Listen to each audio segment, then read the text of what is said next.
नमस्कार दोस्तों, टाइटल और थंबनेल देख के आप सभी को अंदाजा लग गया होगा। आज के वीडियो लेक्चर के अंदर हम लोग चर्चा करने वाले हैं आपके बीकॉम प्रोग्राम और ऑनर्स के सेमेस्टर 4 के one of the most important subject cost accounting को लेकर के।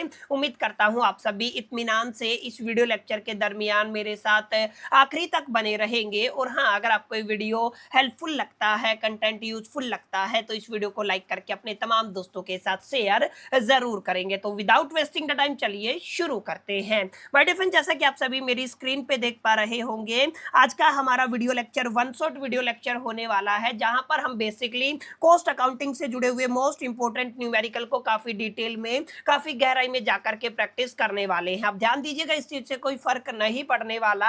आप लोग दिल्ली यूनिवर्सिटी के अंदर बीकॉम प्रोग्राम के स्टूडेंट है या ऑनर्स के स्टूडेंट है, रेगुलर एसओएल एनसी वेब, तीनों ही कैटेगरी के स्टूडेंट्स के लिए आज का वीडियो लेक्चर, आज का सेशन इक्वली इंपॉर्टेंट होने वाला है। बहरहाल अब ज्यादा बातें ना करते हुए बढ़ते हैं सेशन की तरफ और देखते हैं आज की हमारी इंपॉर्टेंट न्यूमेरिकल लिस्ट का पहला न्यूमेरिकल। ध्यान दीजिएगा, पहला न्यूमेरिकल आज हम लोग देखने वाले हैं, जिसका ताल्लुकात आपकी यूनिट 1 से रहेगा। देखिए, जैसा कि आप सभी जानते हैं, यूनिट 1 के अंदर कॉस्ट शीट से आपको 18 नंबर तक का न्यूमेरिकल देखने को मिलता है। अगर आपने एक बार कॉस्ट शीट के फॉर्मेट को अंडरस्टैंड कर लिया, तो आप लोग डेफिनेटली इस तरीके की न्यूमेरिकल को बड़े प्यार से, बड़े आराम से सोल्व कर सकते हैं। जैसे इस न्यूमेरिकल को अगर आप लोग पढ़ेंगे तो आपको क्लैरिटी होगा। कोई एक्स लिमिटेड है जो बेसिकली रिसीव करती है inquiry for the supply for 1000 premium shirt. याद रखिएगा, यहाँ पे बेसिकली ये जो एक्स लिमिटेड है ना, वो आपका शर्ट बनाती है, ऐसा आप लोग समझ सकते हैं। और इनको एक इंक्वायरी आया है कि भाई साहब, इनको कितने का रिक्वायरमेंट है,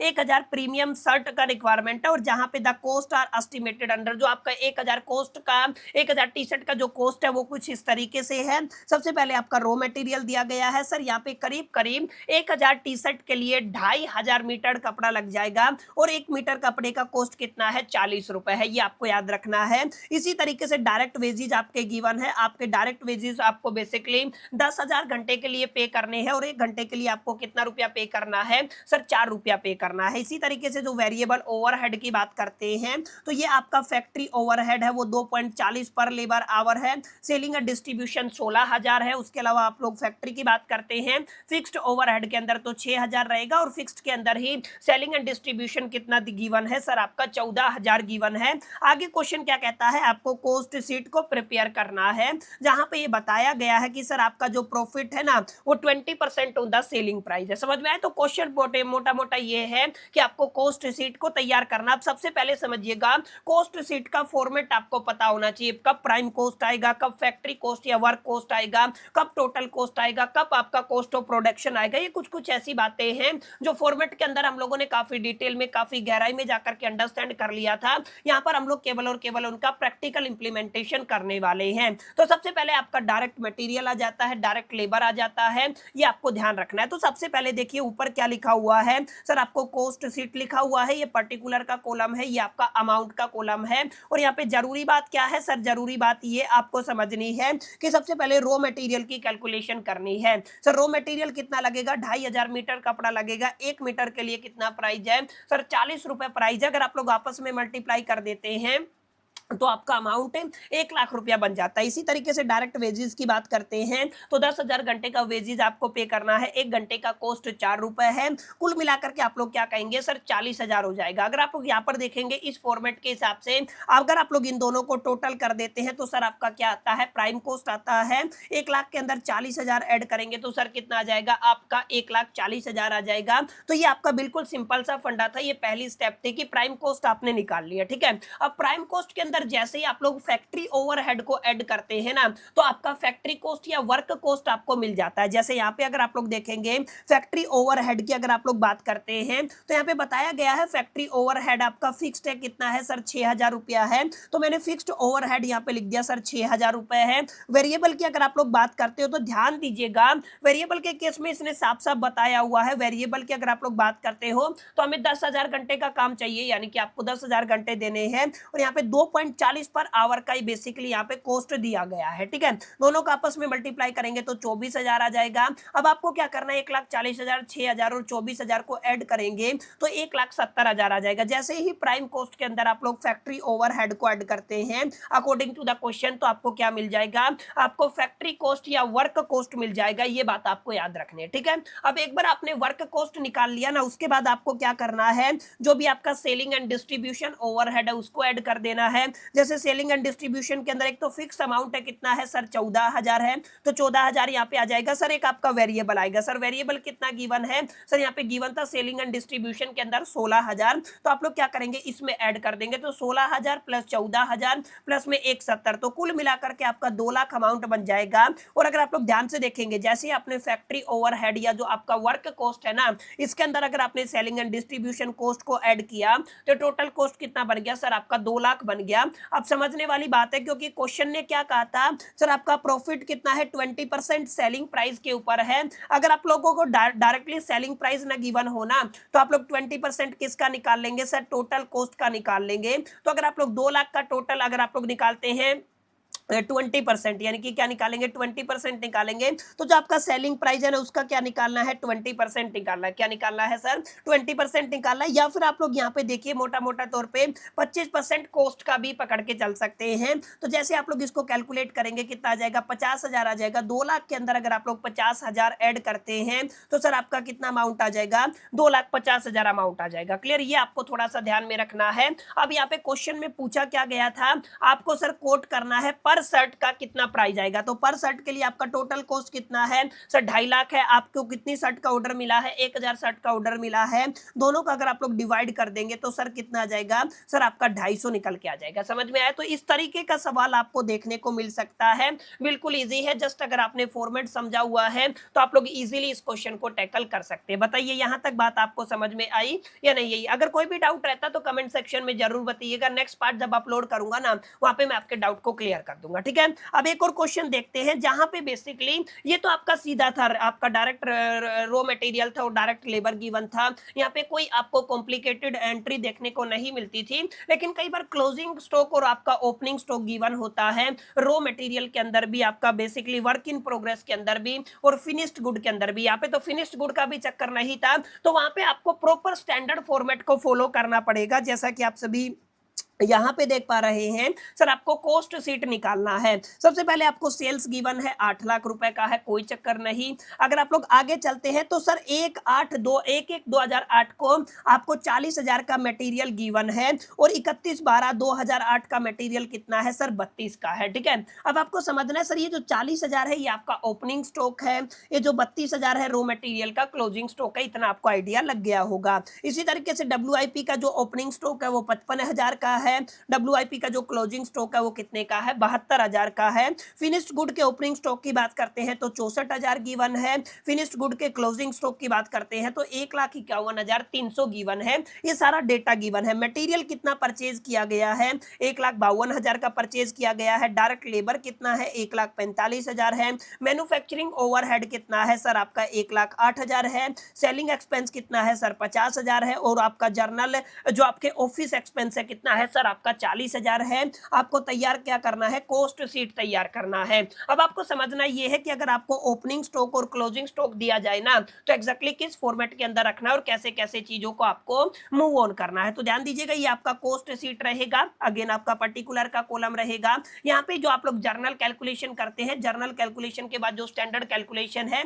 उसका अमाउंट मैंने अलग से लिखना है। अब यहाँ पे ध्यान से समझना, सबसे पहले क्या है, डायरेक्ट मटेरियल लेके चलते हैं और डायरेक्ट लेबर लेके चलते हैं। डायरेक्ट मटेरियल के अंदर हमारे पास ओपनिंग स्टॉक है, क्या है, ओपनिंग स्टॉक 40,000 का। ध्यान दीजिएगा, ओपनिंग स्टॉक के अंदर अगर आपने कोई भी और स्टॉक पूरे साल के दरमियान खरीदा है ना, तो वो ऐड करना है। जैसे अगर आप लोग यहाँ पे मटेरियल परचेज की बात करते हैं तो 1,52,000 है, तो मैं क्या कर दूंगा सर, ऐड कर दूंगा material purchase during the year 1,52,000, तो टोटल मेरे पास कितना आ गया, 1,92,000 आ गया है। अब क्या करना है, आपका जो क्लोजिंग स्टॉक था ना उसके अंदर से आपको माइनस कर देना है 32,000। अगर आप लोग क्लोजिंग स्टॉक माइनस करते हैं तो जो वैल्यू आपको बचेगा उसको आप लोग कहेंगे वैल्यू ऑफ मटेरियल कंज्यूम्ड। ये वो मटेरियल है जो कंज्यूम हुआ है। कितना आ गया सर? घटाने के बाद 1,60,000 आ गया। समझ में आया?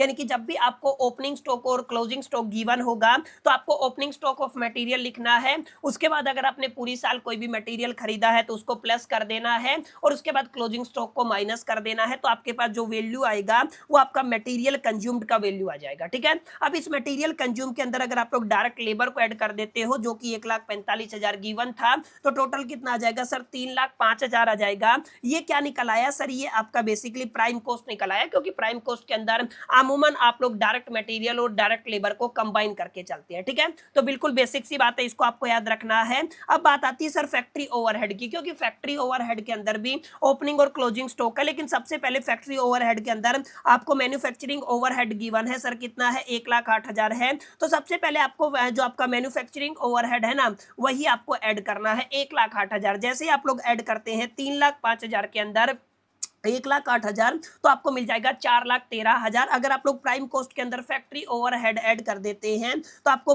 ग्रोस फैक्ट्री कॉस्ट मिल जाता है। ठीक है, अब आपको क्या करना है? यहाँ पे ओपनिंग स्टॉक को ऐड कर देना है। जो भी रिजल्ट आता है ना उसके अंदर से आपको क्लोजिंग स्टॉक को माइनस कर देना है। फैक्ट्री ओवरहेड के अंदर किसका ओपनिंग स्टॉक जाएगा सर? वर्क इन प्रोग्रेस का जाएगा। किसका जाएगा? क्लोजिंग स्टॉक जाएगा वर्क इन प्रोग्रेस का जाएगा। तो आपका ओपनिंग स्टॉक कितना था? आपका 55,000 था। ऐड करोगे 4,68,000 आ जाएगा। माइनस करोगे, अगर आप लोग क्लोजिंग स्टॉक को माइनस करते हो 4,68,000 के अंदर से 72,000 माइनस करते हो तो आपका कितना बच जाएगा? 3,96,000। अगर आप लोग ग्रोस फैक्ट्री कॉस्ट के अंदर से WIP को माइनस कर देते हो तो आपको क्या मिल जाता है? नेट फैक्ट्री कॉस्ट मिल जाता है, जिसका वैल्यू कितना आ गया? 3,96,000 आ गया है। अब इसके बाद जो आपका एडमिन हो गया या जो आपका ऑफिस ओवरहेड हो गया उसको देखना है। जर्नल ऑफिस एक्सपेंसेस कितना था सर? 40,000 था। टोटल करोगे तो कॉस्ट ऑफ प्रोडक्शन मिल जाएगा 3,96,000 में अगर आप लोग प्लस करते हैं 40,000 को तो 4,36,000 आ जाएगा। ठीक है, अब ओपनिंग स्टॉक और फिनिश गुड को प्लस कर देना है, क्लोजिंग स्टॉक को क्या कर देना है?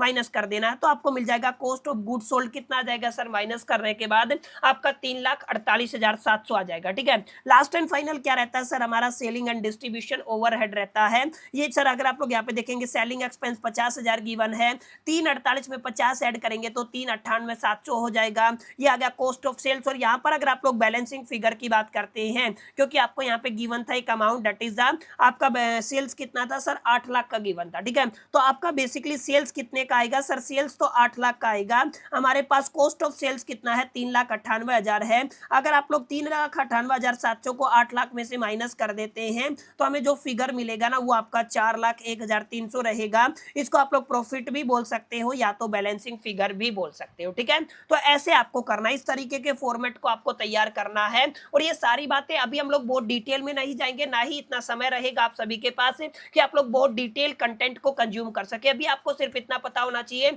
इस तरीके का न्यूमेरिकल का फॉर्मेट है, इसको एग्जैक्टली किस तरीके से टैकल करके चलना है। समझ में आई मेरी बात? तो इसको आपको थोड़ा सा अच्छे से पढ़ लेना है। इस पर्टिकुलर सेशन का अगर आप लोग पीडीएफ चाहते हैं तो कमेंट कर दीजिएगा पीडीएफ, और यार साथ साथ इस वीडियो को हाइप जरूर कीजिएगा, अपने दोस्तों के लाइक कीजिएगा, अपने दोस्तों के साथ शेयर कीजिएगा ताकि मैक्सिमम लोगों तक ये वीडियो रीच कर सके। ठीक है, चलिए आगे बढ़ते हैं। एक और क्वेश्चन मैं आप सभी के सामने लेके आया हूं जो थोड़ा सा कॉम्प्लिकेटेड लग सकता है लेकिन बेहद आसान है, सिर्फ आपको फॉर्मेट पता होना चाहिए। The following information has been taken from the cost record of a company in respect of the job number 123। ध्यान दीजिएगा, एक जॉब नंबर दिया हुआ सर, मटेरियल कितने का है?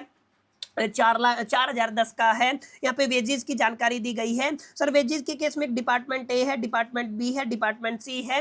डिपार्टमेंट में ए है वो 60 घंटे काम करता है, बी 40 घंटे काम करता है, सी 20 घंटे काम करता है। यहाँ पे कॉस्ट 3 रुपए पर आवर है, यहाँ पे 2 रुपए पर आवर है, यहाँ पे 5 रुपए पर आवर है। इसके अलावा अगर आप लोग ओवरहेड्स की बात करते हो तो ओवरहेड्स के अंदर भी तीनों डिपार्टमेंट रहेंगे, जहाँ पे वेरिएबल ओवरहेड है डिपार्टमेंट ए के अंदर 5,000 का, किसके लिए? 5,000 के लिए। अगर आप लोग यहाँ पे देखेंगे 5,000 रुपए पे किया है सर 5,000 आवर के लिए, तो 1 घंटे का कितना चार्ज आ गया सर? 1 रुपए आ गया। डिवाइड करके देख लेंगे, बी के अंदर 3,1500 है तो 2 आ जाएगा। इसी तरीके से 2,000 को अगर आप लोग 500 से डिवाइड करते हो तो 4 आ जाएगा। अगर आप लोग यहाँ पे देखेंगे तो आपको फिक्स्ड ओवरहेड के अंदर 14,000 गिवन है, किसके लिए, 7,000 घंटे के लिए। तो 14 को 7 से डिवाइड करेंगे तो आपका 2 रुपया आ जाएगा। अब आपको क्या करना है, आपको बेसिकली कैलकुलेट करना है cost of the job number 123 और आल्सो कैलकुलेट करना है price to be charge, so that yield a profit 25% of the selling price. याद रखिएगा यहाँ पे आपके सेलिंग प्राइस का जो प्रॉफिट है कितना लेके चलना है सर, 25% लेके चलना है। वैसे क्वेश्चन के अंदर कोई ज्यादा डिफिकल्टी नहीं है, मटेरियल दिया हुआ है, लेबर दिया हुआ है, उसके बाद आपको ओवरहेड दिया हुआ है। तो सिंपल फॉर्मेट क्या है, अगेन आपको क्या करना है सर, कॉस्ट शीट कैलकुलेट करना, जॉब नंबर लिख दिया, पर्टिकुलर आ गया, अमाउंट आ गया और स्टैंडर्ड अमाउंट आ गया। ठीक है, अब आपको क्या करना, आपको करना सर मटेरियल 4,010 रुपए का था, डिपार्टमेंट ए के अंदर 60 घंटे काम हुआ है, 1 घंटे का कॉस्ट कितना है, 3 रुपए है, 180 रुपए हो गया। बी के अंदर 40 घंटे काम, 1 घंटे का कॉस्ट 2 रुपए है, 80 रुपए हो गया। सी के अंदर 20 घंटे काम, 5 से कितना हो जाएगा, 100 हो जाएगा। 180 प्लस में 80 280 प्लस में 80 360 हो जाएगा। टोटल अगर आप लोग करते हो 4370, ये क्या निकल आया सर, आपका प्राइम कॉस्ट निकल आया। ठीक है, बिल्कुल बेसिक है। अब आपको क्या करना है सर, आपको फिक्स्ड एक्सपेंस लेके चलना है, ओवरहेड एक्सपेंस लेके चलना है। तो फिक्स्ड का वैल्यू कितना है, फिक्स्ड का वैल्यू निकालने के लिए ना हमें थोड़ा सा कैलकुलेशन करना पड़ेगा। सर 14,000 के लिए कितना पे करते हो सर, 7,000 रुपया पे करते हो, तो 2 रुपया घंटे का आ गया है। अब ध्यान दीजिएगा, तीनों डिपार्टमेंट मिलकर के काम करेंगे, माने 60 प्लस 40 प्लस 20, अगर आप लोग टोटल करते हैं तो 120 बन जाता है, और 2 से अगर आप लोग मल्टीप्लाई करेंगे तो कितना आ जाएगा, 240। दैट्स व्हाई यहाँ पे क्या लिखा हुआ है सर, 240 लिखा हुआ है, क्योंकि आप लोग ध्यान दीजिएगा, आप लोग ओवरहेड की बात करते हैं और फिक्स ओवरहेड की बात करते हैं, तो डिपार्टमेंट ए, डिपार्टमेंट बी और डिपार्टमेंट सी तीनों ही तो काम करेंगे ना। तो तीनों का जो वर्किंग आवर है वो मैंने ले लिया, टोटल करके हमारा जो कॉस्ट निकला था उससे क्या कर देंगे, मल्टीप्लाई कर देंगे, आपको रिक्वायर्ड रिजल्ट मिल जाएगा। ठीक है, अब यहाँ पे ये प्राइम कॉस्ट है, उसके बाद आपने यहाँ पे फिक्स्ड ओवरहेड ऐड कर दिया। अब आपको वेरिएबल ओवरहेड को ऐड करना है। जैसे डिपार्टमेंट ए के अंदर क्या था सर, 60 घंटे काम हो रहा था और कितना कॉस्ट आया था, ध्यान दीजिएगा, 5,000 को 5,000 से डिवाइड करते हैं तो 1 रुपया आएगा, 3,000 को 1,500 से डिवाइड करते हैं तो 2 रुपया आएगा, 2,000 को 500 से डिवाइड करते हैं तो 4 रुपया आएगा। तो देखिए यहाँ पे 40 घंटे 2 के हिसाब से, 20 घंटे 4 के हिसाब से, टोटल करेंगे 60 80 80 कितना आ जाएगा, 220 आ जाएगा।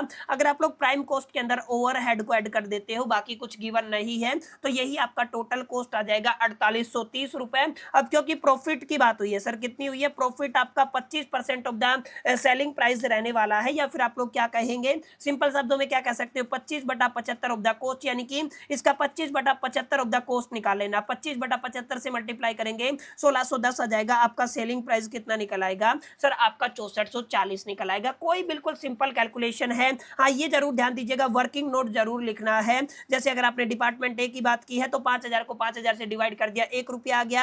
यहाँ पे 3,000 को 1,500 से डिवाइड कर दिया, 2 रुपया आ गया। यहाँ पे सी को अगर आपने 2,000 को 5 से डिवाइड किया, 4,000 रुपए। मैंने ओरली आपको बता दिया है, आपको एवरीथिंग कहां पर लिख के आना है सर, आपको वर्किंग नोट के अंदर लिख के आना है, ताकि एग्जामिनर को एक अच्छी खासी क्लैरिटी हो सके और वो ये समझ सके कि सामने वाले स्टूडेंट को इसकी अच्छी खासी मालूमात है, इसकी अच्छी खासी जानकारी है। ठीक है, तो ये न्यूमेरिकल भी प्रैक्टिस कर लीजिएगा। देखिए मैं मान के चल रहा हूं कि आपको फॉर्मेट आता है, आपने कॉस्ट शीट वाला पूरा क्लास लगाया होगा। अगर नहीं लगाया तो ये वीडियो आपके काम का नहीं, आप लोग स्किप कर सकते हैं। हाँ, अगर आप लोग समझ सकते हैं तो आपका सब्जेक्टिव डिसीजन रहेगा, लेकिन यहाँ पे फॉर्मेट आपको आना चाहिए, बस ये बुनियादी शर्त है। ठीक है, क्वेश्चन कैसे टैकल करना हो बिल्कुल आसान, आप सभी देख पा रहे होंगे। 10 ईयर के जो भी इंपॉर्टेंट क्वेश्चन है वो सारे मैं आपको यहाँ पे प्रैक्टिस करा रहा हूँ। ये वाला न्यूमेरिकल आपके लास्ट टाइम देखा गया था सर, यहाँ पे बैलेंस शीट दिया गया। ठीक है, बैलेंस शीट के अंदर भी सेम जानकारी होता है, लेकिन कंफ्यूजन के लिए आपको यहाँ पे सारी चीजें गिवन होती है। सॉरी, बैलेंस शीट नहीं है, ट्रेडिंग एंड P&L अकाउंट दिया गया। ठीक है, पर्टिकुलर से देखिए मटेरियल का कॉस्ट कितना है, 80,000 है। वेजेस का कॉस्ट कितना है, 1,20,000 है। मैन्युफैक्चरिंग एक्सपेंस कितना है, 50,000 है। ग्रोस प्रॉफिट कितना है, 1.5 लाख है। ये सारी बातें हमारे काम की है। ये सेल्स आ गया 4 लाख है। ग्रोस प्रॉफिट ब्रोड डाउन कितना आ गया, 1.5 लाख आ गया। अच्छा, मैनेजमेंट एंड द स्टाफ की सैलरी 60,000 है। रेंट और रेट्स और इंश्योरेंस कितना है, 10,000 है। उसके बाद सेलिंग एक्सपेंस कितना है, 30,000 है। जर्नल एक्सपेंस कितना है, 20,000 है। नेट प्रॉफिट कितना है, 30,000 है। तो इस तरीके की जानकारी देगा, कंफ्यूज नहीं होना है। आप लोगों को ये मान के चलना है कि ये भी बिल्कुल सिंपल है, ये आपके लिए जानकारी दी गई है। बस आपको यहाँ पे कुछ बुनियादी बातों का ख्याल रखना है। सर ये आपका ईयर एंडिंग 31 मार्च 2010 को होगा। डेटा आपको कहां से दिया गया है, 31 मार्च 2009 को दिया गया है। अगर आप लोग आउटपुट एंड सेल्स को 1,000 से बढ़ा करके कितना कर देते हो, 1,200 कर देते हो, क्योंकि क्वेश्चन का डिमांड क्या है सर, 1,000 रेफ्रिजरेटर की डिमांड रहेगी। इन्होंने बढ़ा करके कितना कर दिया, 1,200 कर दिया। तो एक हैक पॉइंट ये रहेगा, इसके अलावा जो आपका रॉ मटेरियल का प्राइस है वो 20% इन्होंने रेज किया है, और अगर आप लोग वेजेस के रेट की बात करते हैं तो 5% ही रेज हुए हैं, ठीक है। अगर आप लोग मैन्युफैक्चरिंग कॉस्ट की बात करते हो तो ये आपका combine of the cost and material wages के अकॉर्डिंग रहेगा, सेलिंग कॉस्ट अनचेंज रहेगा, अदर एक्सपेंस भी आपका अनअफेक्टेड रहेगा, ठीक है। अब यहाँ पे ध्यान दीजिएगा, प्रॉफिट है वो 10% ऑफ द सेलिंग प्राइस रहेगा। आपको क्या करना है, आपको कॉस्ट शीट को तैयार करना है। अब यहाँ पे देखिएगा, बिल्कुल सिंपल, बिल्कुल लॉजिक के साथ आपको समझाता हूँ सारी चीजें। ऊपर आप लोग हेडिंग डाल देंगे, cost sheet of the refrigerator of the flow, जो अभी आपका फूड कोल्ड लिमिटेड है, उसके अलावा ईयर एंडिंग आपने लिख दिया। आउटपुट कितना है सर, आपका 12,000 रेफ्रिजरेटर है। दिया कितने का गया है सर, 1,000 का दिया गया है। डायरेक्ट मटेरियल की बात करते हैं तो सबसे पहले समझे डायरेक्ट मटेरियल का वैल्यू कितना है, 80,000 गिवन है। आप लोग देख पा रहे होंगे सर कितना गिवन है, 80,000 गिवन है। तो यहाँ पे मैंने क्या किया है, डायरेक्ट मटेरियल के अंदर 80,000 गिवन कर दिया है। हमें कितने, देखिए पहले हमें कितने की जरूरत थी, 1,000 यूनिट की जरूरत थी, और 1200 बढ़ गया है। तो आप लोग क्या करेंगे, 1200 से तो मल्टीप्लाई कर देंगे और डिवाइड कितने से कर देंगे, 1,000 से कर देंगे। समझ में आया। अब यहाँ पे एक और बात बोली गई थी सर, यहाँ पे 20% का रेज यहाँ पे देखने को मिला था, दिख रहा है ना, कितना रेज देखने को मिला था, 20%। मान लीजिए पहले 100 था, तो 100 में अगर आप लोग 20% का इंक्रीमेंट करेंगे तो कितना आ जाएगा, 120, और नीचे कितना आ जाएगा, 100 आ जाएगा। अगर आप लोग इसको सोल्व करते हैं तो हमें टोटल कितना मिलेगा, 1,15,200 मिलेगा। अगर आप लोग इंडिविजुअल लिमिट यूनिट्स को निकालना चाहते हैं, पर यूनिट कॉस्ट निकालना चाहते हैं, तो नंबर ऑफ यूनिट से इसको डिवाइड कर देंगे। समझ में आया। तो ये हो गया आपका डायरेक्ट मटेरियल। बस आपको ध्यान देना कितना इंक्रीज हुआ है, ये सारी बातें। इसी तरीके से वेजेस की बात करते हो तो देखिए, वेजेस गिवन कितना था सर, आपका 1,20,000 गिवन था, तो ये आपका 1,20,000 आ गया।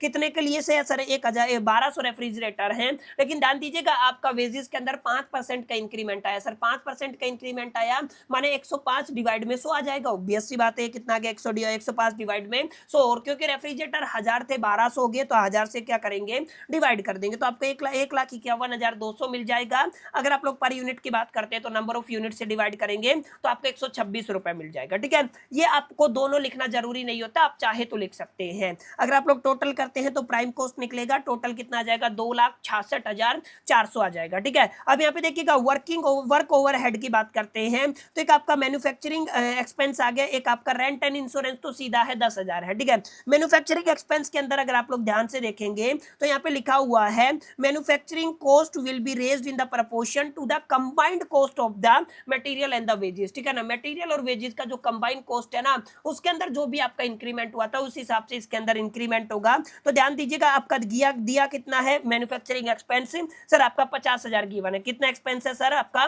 50,000। और अगर आप लोग कंबाइन कर देते हैं मटेरियल और लेबर को, 80,000 प्लस में 1,20,000 तो कितना आ जाएगा, 2 लाख आ जाएगा। अब इंक्रीमेंट लगा करके कंबाइन ये अमाउंट कितना बनता है, 2,66,400 बनता है। इसको सोल्व करेंगे तो आपका 66,600 आ जाएगा, ठीक है। अब इनको अगर आप लोग टोटल करते हैं तो सर ये क्या आ गया, वर्क कॉस्ट आ गया सर। अगर आप लोग टोटल करेंगे तो 2,66,400, 66,600, 10,000 को, तो आपका कितना आ जाएगा, 3,43,000 आ जाएगा।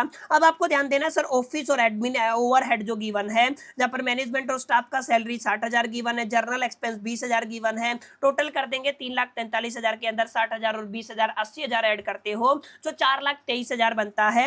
ये आपका क्या कहलाएगा सर, कॉस्ट ऑफ प्रोडक्शन कहलाएगा, ठीक है। अब यहाँ पे लास्ट एंड फाइनल आपको क्या करना है, सेलिंग एंड डिस्ट्रीब्यूशन ओवरहेड डालना है। सेलिंग एंड डिस्ट्रीब्यूशन ओवरहेड के अंदर देखिए आपका कितना गिवन था, सेलिंग एक्सपेंस 30,000 गिवन है, और सेलिंग एंड डिस्ट्रीब्यूशन ओवरहेड की अगर आप लोग बात करते हैं तो 30,000 है, 1,000 यूनिट आपका पहले था, 1200 के लिए निकालना है, तो टोटल कितना आ गया, 36,000 आ गया। टोटल करेंगे 4,59,000, ठीक है ना। ये आपका अमाउंट बन जाएगा। इसको आप लोग कॉस्ट ऑफ सेल बोलेंगे, क्योंकि यहाँ पे बोला गया है साफ साफ 10% ऑफ द सेलिंग प्राइस रहेगा। ध्यान दीजिएगा, 10% ऑफ द सेलिंग प्राइस, या तो कॉस्ट प्राइस को कैसे कैलकुलेट करते हैं, थोड़ा सा अगर बच्चों को कंफ्यूजन है तो मैं क्लियर कर देता हूं। देखो, कॉस्ट आप लोग मान के चलो 100 है, कितना है सर, आपका 100 है, ठीक है। अगर आप लोग सेलिंग प्राइस की बात करते हो, सेलिंग अगर आपका 10% है, 10% का मतलब क्या हो जाएगा, 10 डिवाइडेड बाई 100 हो जाएगा। एक जीरो से एक जीरो कैंसिल, 1/10 हो गया, ठीक है। अगर आप लोग 100 में से 1/10 माइनस करेंगे तो आपका 1/9 का आ जाएगा, यानी कि कॉस्ट का सेल आप लोग कितना निकाल लेंगे, 1/9। तो जो आपका ये 4,59,000 है, इसका 1/2 निकालेंगे, सॉरी 1/9 निकालेंगे तो 51,000 आएगा टोटल। अगर आप लोग करते हो 5,10,000 आ जाएगा, ये सेलिंग प्राइस आ गया। ठीक है, अब क्या करना है आपको, इसको अगर आप लोग नंबर ऑफ यूनिट से डिवाइड कर देते हैं तो मार्केट प्राइस आ जाएगा 425 रुपए, जो कि आप सभी को सामने भी दिख रहा होगा। ठीक है, अगर आप लोग नंबर ऑफ यूनिट का साथ साथ निकाल करके चलेंगे तो आपकी सहूलियत रहेगी, आप लोग इजीली इस तरीके के क्वेश्चन को टैकल कर सकते हैं। और ये क्वेश्चन आखिरी बार आपके एग्जामिनेशन के अंदर देखा गया था, काफी बच्चे इसको देख करके कंफ्यूज हो जाते हैं। कंफ्यूज नहीं होना है, बिल्कुल सिंपल सा फंडा, सिंपल सा लॉजिक है। आप लोग थोड़ा सा अगर दिलो दिमाग और जहन के अंदर फॉर्मेट को बैठा करके चलेंगे, चीजों को अच्छे से लर्न करके चलेंगे, तो डेफिनेटली इसको टैकल कर सकते हैं। अब थोड़ा आगे बढ़ेंगे, एक और अच्छा, ये आपके कुछ ऐसे न्यूमेरिकल थे जो बेसिकली कॉस्ट शीट से पूछे जा सकते हैं। यहां तक पॉसिबिलिटी ये है किसी तरीके का न्यूमेरिकल आएगा, सिर्फ आपको फॉर्मेट याद रखना है, चीजें जो जो इंपॉर्टेंट पॉइंट है वो आपको याद रखने हैं। अब कई बार न्यूमेरिकल आपको रीऑर्डर लेवल को लेकर के maximum level, minimum level, economic order quantity से भी देखने को मिलता है। तो अब उन्हीं क्वेश्चंस को हम लोग यहाँ पर पढ़ने वाले हैं। इस क्वेश्चन को ध्यान से पढ़िएगा। क्वेश्चन नंबर 1 है, एएस लिमिटेड है जो बेसिकली रेड कोई प्रोडक्ट है उसको प्रोड्यूस करते हैं, जिसके अंदर दो कंपोनेंट लगते हैं एक्स और वाई। जहां पर रेड एक्वायर करता है 0.4 केजी एक्स का, और आपका 0.6 क्या लगता है, वाई लगता है। माने एक प्रोडक्ट बनता है रेड जिसके अंदर एक्स जाता है 0.4 केजी और वाई जाता है 0.6 KG. Weekly production varies from 300 unit to the 450 unit. आप सभी जानते हैं ये मिनिमम आपका यूज है 350, मैक्सिमम 450 है। दोनों को ऐड करके 2 से डिवाइड करेंगे तो वैसे भी आप लोग एवरेज कंजम्पशन निकाल सकते हैं। ठीक है, आपको क्या करना, डिलीवरी पीरियड गिवन है सर 1 वीक से 3 वीक, तो मिनिमम टाइम कितना है, 1 वीक है, मैक्सिमम कितना है, 3 वीक है। और यहाँ पे इकोनॉमिक ऑर्डर क्वांटिटी यानी कि मिनिमम ऑर्डर रीऑर्डर लेवल कितना दिया हुआ है, 600 गिवन है, और आपका वाई का कितना है, 1000 गिवन है। आपको एक्स का रीऑर्डर लेवल निकालना है, मैक्सिमम लेवल ऑफ एक्स निकालना है, मिनिमम लेवल ऑफ एक्स निकालना है। समझना ये है कि सर यहाँ पे फॉर्मूला कौन सा लगेगा, ये आपको याद करना। वैसे मैं सारी चीजें करा चुका हूं, मैं मान के चल रहा हूं कि फॉर्मूले आपको याद होंगे। ठीक है, अब यहाँ पे रीऑर्डर लेवल की बात करते हो तो आपको सिंपल सा फॉर्मूला याद रखना है। जब भी रीऑर्डर निकालना हो ना तो आपको मिनिमम कंजम्पशन पकड़ना है, उसको आप लोग मैक्सिमम रीऑर्डर पीरियड से मल्टीप्लाई कर देना। समझ में आया, मिनिमम कंजम्पशन को अगर आप लोग मैक्सिमम रीऑर्डर पीरियड से मल्टीप्लाई कर देते हैं तो आपको क्या मिल जाएगा, आपको रीऑर्डर लेवल मिल जाएगा। अब एक्स के अंदर निकालना है तो मैक्सिमम कंजम्पशन कितना है, मैक्सिमम कंजम्पशन है सर हमारा 450 यूनिट का, क्योंकि एक्स के लिए निकाल रहे हैं तो 450 एक यूनिट के अंदर 0.4 केजी जाता है, तो मैं क्या करूंगा 450 गुना में 0.4 निकाल दूंगा, तो मैक्सिमम कंजम्पशन आ गया है। और मैक्सिमम आपका रीऑर्डर पीरियड मैक्सिमम कितना है, 3 वीक है, मिनिमम कितना है, 1 वीक है, तो 3 से मल्टीप्लाई कर देंगे तो 180 को 3 से मल्टीप्लाई करते हो तो 540 केजी आ जाएगा। ये सर आपका क्या निकल आया, आपका रीऑर्डर लेवल निकल आया। रीऑर्डर क्वांटिटी अलग होता है, रीऑर्डर लेवल अलग होता है, ये आपको याद करके चलना है। तो रीऑर्डर निकालने का फॉर्मूला क्या है, maximum consumption maximum reorder period, ये आपको याद रखना। ठीक है, अब इसी तरीके से रीऑर्डर लेवल के अलावा मैक्सिमम लेवल अगर आपको निकालना है तो सर सबसे पहले आपको रीऑर्डर लेवल निकालना पड़ेगा, उसके अंदर रीऑर्डर क्वांटिटी जिसको आप लोग इकोनॉमिक ऑर्डर क्वांटिटी भी कहते हैं वो प्लस करना पड़ेगा, मिनिमम कंजम्पशन माइनस में सॉरी मल्टीप्लाई में जो आपका मिनिमम रीऑर्डर पीरियड है उसको मल्टीप्लाई करके माइनस करना। देखिए कैसे करना है, रीऑर्डर लेवल 540 केजी ओके। अगर आप लोग यहाँ पे बेसिकली रीऑर्डर क्वांटिटी की बात करते हैं तो एक्स के केस में कितना था, 600 था, वाई के केस में क्वेश्चन के अंदर गिवन है कितना है सर आपका 1000 किलोग्राम है। तो मैंने क्या किया, रीऑर्डर लेवल यहाँ पे लिख दिया, रीऑर्डर क्वांटिटी यहाँ पे लिख दिया, माइनस करना है minimum consumption. Sir minimum consumption 350 unit का है और एक्स के केस में एक यूनिट के अंदर 0.4 केजी जाता है। और मिनिमम रीऑर्डर पीरियड की बात करते हो तो 1 से लेकर 3 है, तो मिनिमम कौन सा है, 1 है, तो 1 से मल्टीप्लाई कर देंगे, इसको सोल्व कर दीजिएगा, आपको 1000 केजी आंसर मिल जाएगा। ठीक है, तो ये आपका क्या आ गया, मैक्सिमम लेवल ऑफ एक्स आ गया है। इस तरीके का सवाल भी आपको देखने को मिल सकता है, तो please please please it's my humble request करके जाइएगा। जैसे यहाँ पे पूछा गया है मिनिमम लेवल ऑफ वाई, अभी किसी का भी पूछे, एक्स का पूछे, वाई का पूछे, कोई ज्यादा फर्क नहीं पड़ता, फॉर्मूला आपको याद होना चाहिए। रीऑर्डर लेवल निकालना है आपको, एवरेज कंजम्पशन मल्टीप्लाई में एवरेज रीऑर्डर पीरियड लेके चलना है, ये मिनिमम लेवल का फॉर्मूला है। ऊपर क्या पढ़ा था सर, मैक्सिमम का पढ़ा था। अब वाई के केस में सबसे पहले आपको रीऑर्डर लेवल निकालना पड़ेगा। कैसे निकालेंगे सर, आपका मैक्सिमम कंजम्पशन 450 यूनिट का है, उसके अंदर कंट्रीब्यूशन कितना है 0.6 केजी है, 3 वीक मैक्सिमम टाइम पीरियड है, तो आपका 810 केजी आ जाएगा। ठीक है, तो ये आपका 810 आ गया है। एवरेज कंजम्पशन 400 है, एवरेज रीऑर्डर 400 के साथ 0.6 आ जाएगा क्योंकि इसका एक यूनिट के अंदर कंट्रीब्यूशन है। एवरेज रीऑर्डर पीरियड 1 और 3 को मल्टीप्लाई जोड़िए 4 आ जाएगा, 4 का हाफ करिए कितना आ जाएगा 2, क्योंकि एवरेज निकालना है। ठीक है, सोल्व करेंगे तो कितना आ जाएगा 330 केजी आ जाएगा। These are the very fundamental thing. अगर आपको बेसिक कैलकुलेशन भी पता है, अगर आपने सारी क्लासेस लगाई होंगी तो डेफिनेटली आपको इन न्यूमेरिकल को सोल्व करने में कोई हार्डनेस नहीं दिखेगा। आप लोग बड़े प्यार से बड़े आराम से इजी तरीके से इस तरीके की न्यूमेरिकल को सोल्व कर सकते हैं। बस ध्यान रखना है सर रीऑर्डर लेवल का फॉर्मूला क्या है, मैक्सिमम लेवल का फॉर्मूला क्या है और मिनिमम लेवल का फॉर्मूला क्या है। ठीक है, अब यहाँ पे देखिएगा एक क्वेश्चन पूछा जाएगा जहां पर रीऑर्डर लेवल नहीं रीऑर्डर क्वांटिटी पूछा जाएगा। ये आपका इकोनॉमिक ऑर्डर क्वांटिटी है जिसका फॉर्मूला होता है √2AO/C। ठीक है, आपने पढ़ा होगा। इसके अलावा आपको एक रीऑर्डर लेवल भी निकालना है। ये ठीक है, ये आपका रीऑर्डर लेवल ही है। बस ये देखना है कि क्या क्या गिवन है। कोई भी कंपनी है जो 250 यूनिट मटेरियल पर मंथ की बात हो रही है, देखिए मंथली कंजम्पशन है, यानी कि आपका जो मटेरियल है, कोई भी कंपनी है वो 250 यूनिट्स मटेरियल का यूज करती है एक महीने के अंदर, और cost of placing the order कितना है 150 रुपए है, और आपका कॉस्ट पर यूनिट कितना है 20 रुपए है। रीऑर्डर पीरियड कितना है सर 4 से 8 वीक का है, मिनिमम 4 है मैक्सिमम 8 है। उसके बाद minimum consumption of the raw material कितना है 100 यूनिट है, वेयर द एवरेज कंजम्पशन कितना है 275 यूनिट है, and carrying cost of the inventory कितना है 20% पर एनम है। ध्यान दीजिएगा, अगर आपको डायरेक्टली कैरिंग कॉस्ट गिवन है तो कोई लफड़ा नहीं है, लेकिन अगर आपको ये आपका बेसिकली परसेंटेज के अंदर गिवन होता है ना, तो ये किसके ऊपर लागू होगा सर, ये आपका बेसिकली कॉस्ट पर यूनिट के ऊपर लागू होगा। यानी कि जो कैरिंग कॉस्ट दिया हुआ है ये 20% किसका रहेगा सर, पर कॉस्ट का रहेगा। पहले फॉर्मूला समझिए, रीऑर्डर क्वांटिटी या रीऑर्डर इकोनॉमिक ऑर्डर क्वांटिटी का फॉर्मूला क्या होता है सर, ये आपका √2AS/C होता है। मैंने रेगुलर क्लासेस के अंदर अपने हिसाब से कराया था सर, आपका 2AO होता अपॉन में क्या होता है C होता है। A का मतलब होता है एनुअल डिमांड, तो यहाँ पे भी आपका एनुअल कंजम्पशन ही रहेगा।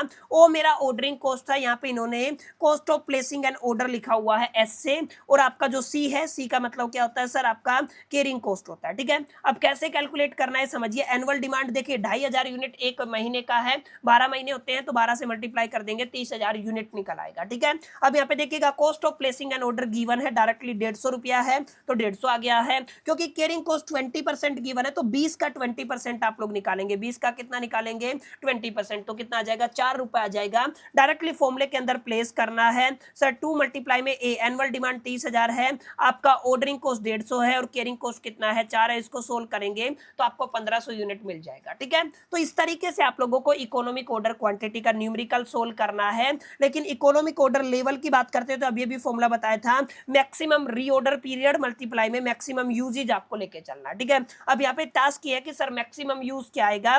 मैक्सिमम यूज की अगर आप लोग बात करते हैं तो देखिए एवरेज कंजम्पशन का फॉर्मूला आप सभी ने पढ़ा होगा, क्योंकि एवरेज गिवन है। यहाँ पे एवरेज गिवन है ना, कितना गिवन है सर, आपका 275 गिवन है, और आपका बेसिकली मिनिमम देखिए मैक्सिमम गिवन नहीं है तो हमें मैक्सिमम कैलकुलेट करना पड़ेगा। आप सभी जानते हैं मिनिमम प्लस में मैक्सिमम को 2 से डिवाइड कर देते तो एवरेज हो जाएगा।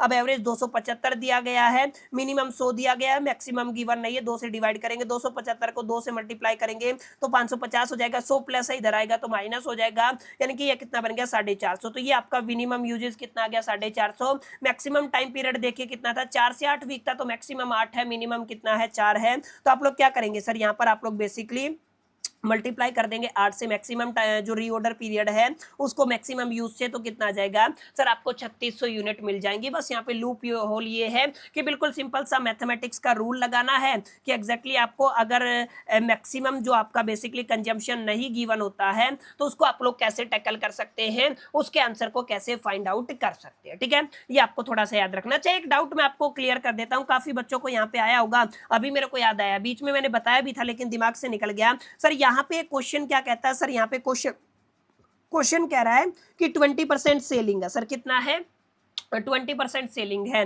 लेकिन यहाँ पे तो टोटल कॉस्ट पे निकालना है ना, तो 20 जो आपका टोटल कॉस्ट का कितना लेके चलना है सर, 25% लेके चलना है। कितना लेके चलना है सर, टोटल कॉस्ट का कितना लेके चलना है आपको 25% लेके चलना है। ये कैसे फाइंड आउट किया जाएगा, देखिए सेलिंग प्राइस जो होता है ना उसको आप लोग टोटल कॉस्ट के अंदर से माइनस कर देते हैं, जो बच जाएगा वो आपका यहाँ पे निकल आएगा। ठीक है, ये आपको बेसिकली कैलकुलेशन करना है।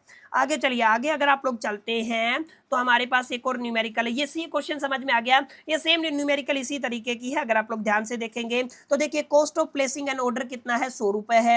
Annual carrying cost per unit कितना है, 15 रुपए है।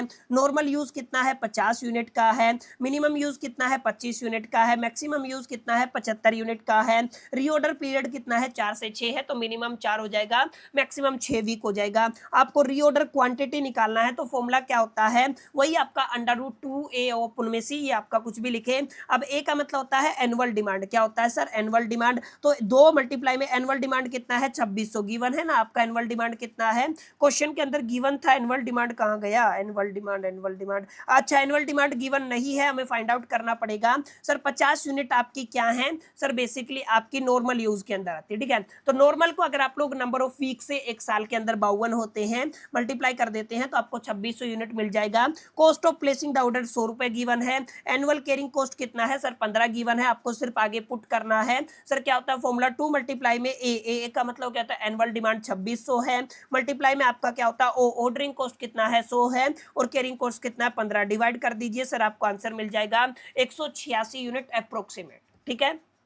चलिए रीऑर्डर लेवल के लिए बार बार फॉर्मूला है मैक्सिमम यूजेज और maximum reorder period. Maximum reorder period 6 week का है, मैक्सिमम यूज गिवन है। सर कितने यूनिट है, 75 यूनिट है, मल्टीप्लाई कर दीजिए 450 यूनिट, आपको रिजल्ट मिल जाएगा। इसी तरीके से आगे क्या पूछा गया है, मिनिमम लेवल पूछा गया है, मैक्सिमम लेवल पूछा गया। देखिए मिनिमम लेवल मैंने समझा दिया है कैसे निकलेगा, फॉर्मूले के अंदर जस्ट वैल्यूज को पुट करना है। मैक्सिमम लेवल भी हमने पहले सीख लिया है, तो जस्ट वैल्यूज को पुट करना है, आपको आपका रिक्वायर्ड रिजल्ट मिल जाएगा। एवरेज स्टॉक कैसे निकालते हैं, देखिए मिनिमम कितना आया 200, मैक्सिमम कितना आया 536, दोनों को ऐड करके ना डिवाइड कर दीजिए 2 से, तो आपको रिजल्ट मिल जाएगा। देखिए अगर आप लोग दोनों को ऐड करते हैं और डिवाइड करते हैं 2 से तो 368 यूनिट मिलेगा। अब ध्यान दीजिएगा यहाँ पे 2 फॉर्मूले होते हैं अगर आप लोग एवरेज स्टॉक की बात करते हैं, तो एक तो फॉर्मूला ये हो गया मिनिमम प्लस में मैक्सिमम डिवाइडेड बाय 2, एक फॉर्मूला मैंने कराया था मिनिमम लेवल प्लस में क्या हो जाएगा, हाफ इंटू में ईओक्यू हो जाएगा। अब मिनिमम लेवल 200 है, हाफ ईओक्यू लेंगे तो आपका कितना आएगा, 293 यूनिट आएगा। तो ध्यान दीजिएगा एवरेज स्टॉक के अंदर ये डिपेंड करता है आप लोग किस मेथड का इस्तेमाल करते हैं, आंसर के अंदर चेंज आएगा ही आएगा। जो आपको सही लगे आप लोग उस मेथड का इस्तेमाल कर सकते हैं। ये टेक्निक के अंदर, मेथड के अंदर ही बेसिकली प्रॉब्लम आप लोग मान के चल सकते हैं कि दोनों से आंसर बिल्कुल डिफर करता है, आंसर अलग आता है, ठीक है। तो ये सवाल भी आपका पूछा जाता है। अब आगे देखिए आपका रीऑर्डर क्वांटिटी दिया हुआ है, माने इकोनॉमी की ऑर्डर क्वांटिटी 1500 यूनिट दिया हुआ है। रीऑर्डर पीरियड 4 से 6 है, तो मिनिमम 4 हो गया, मैक्सिमम 6 हो गया। मैक्सिमम कंजम्पशन 400 यूनिट का है, नॉर्मल कंजम्पशन 300 यूनिट का है, मिनिमम कंजम्पशन 250 यूनिट का है। रीऑर्डर लेवल निकालना है, फॉर्मूला क्या कहता है, अगर आप लोग रीऑर्डर लेवल की बात करते हैं, जस्ट ए मिनट, अगर आप लोग किसकी बात करते हैं, रीऑर्डर लेवल की बात करते हैं तो maximum consumption maximum reorder period, maximum consumption 300 का है, मैक्सिमम टाइम कितना है 6 है, मैक्सिमम 300 नहीं है 400 है, तो 400 मल्टीप्लाई बाय 6 कितना हो जाएगा, 2400 यूनिट हो जाएगा, ठीक है। आगे यहाँ पे मिनिमम लेवल पूछा है, मैक्सिमम लेवल पूछा है, उसके बाद क्या पूछा है, एवरेज स्टॉक पूछा है, तो दोनों को ऐड करके आप लोग डिवाइड कर देंगे तो 1900 यूनिट आ जाएगा। तो यहाँ पे मेरे को कुछ समझाने की आई थिंक जरूरत है नहीं, क्लियर। तो आई होप कितनी बातें आपको क्लियर रही होंगी। सेम ये आपका सेम सिनेरियो रहेगा, बस यहाँ पे थोड़ा सा ध्यान दीजिएगा। एक है मंथली डिमांड कितना है, 200 यूनिट है, 12 से मल्टीप्लाई कर दीजिए, 2400 यूनिट आपका एनुअल डिमांड आ गया। यूनिट का प्राइस कितना है, 5 है। ऑर्डरिंग कॉस्ट कितना है, 12 है। स्टोरेज कॉस्ट 12% पर एनम है। इंटरेस्ट कितना है, 10%। तो अभी अब अगर आप लोग कैरिंग कॉस्ट की बात करेंगे ना तो दोनों को ऐड करना पड़ेगा, 10 प्लस 12 कितना आ जाएगा, 12%, यानी कि 5 का कितना लेना पड़ेगा, सी के केस में आप लोग 5 का कितना लेके चलेंगे सर, 12% लेके चलेंगे, समझ में आया। तो यहाँ पे ध्यान दीजिएगा, यहाँ पे कितना कैलकुलेट करना, 12% कैलकुलेट करना, 5 का कितना है, 12% है। 2 मल्टीप्लाई में एनुअल डिमांड 2400 है और ऑर्डरिंग कॉस्ट कितना है सर, 12 क्वेश्चन के अंदर गिवन ही है। इसको सोल्व कर लीजिएगा, 310 यूनिट आपको आंसर मिल जाएगा, ठीक है। चलिए आगे चलते हैं। सेम क्वेश्चन यहाँ पे आपको क्या क्या पूछा गया है सर, यहाँ पे आपको रीऑर्डर लेवल निकालना है, मिनिमम लेवल निकालना है, मैक्सिमम लेवल निकालना है। ये कुछ चीजें हैं जिनको आप लोग इजीली कैलकुलेट कर सकते हैं। आगे भी आपको इकोनॉमिक ऑर्डर क्वांटिटी वगैरह ही निकालना है। तो कुल मिलाकर के मटेरियल से जुड़े हुए ऑलमोस्ट क्वेश्चन मैंने करा दिया, अभी काफी बचे हुए हैं जिनको आने वाले पार्ट 2 के अंदर मैं आपको कराऊंगा। लेकिन आपको एक मोटा मोटा रिविजन हो गया होगा जिन बच्चों ने मेरी रेगुलर क्लास लगाई होंगी या जिनको बेसिकली एक बार देखने के बाद चीजें समझ में आ जाती है ना, उनके लिए सेशन बेस्ट रहने वाला है। न्यूमेरिकल कुछ इसी तरीके की पूछी जाएंगी, एक बार आपको फॉर्मेट को जरूर लर्न करना है। बाकी इस सेशन का अगर आप लोग पीडीएफ चाहते हैं तो इस वीडियो को लाइक जरूर कीजिएगा, कमेंट कीजिएगा और हाइप कर दीजिएगा। मैं या तो आपको टेलीग्राम चैनल के ऊपर या कमेंट के रिप्लाई के अंदर इस पर्टिकुलर सेशन का पीडीएफ प्रोवाइड कर दूंगा। इस वीडियो के अंदर इतना ही, मिलते हैं नेक्स्ट वीडियो के अंदर। जब तक के लिए मैं तो so all the best, keep learning.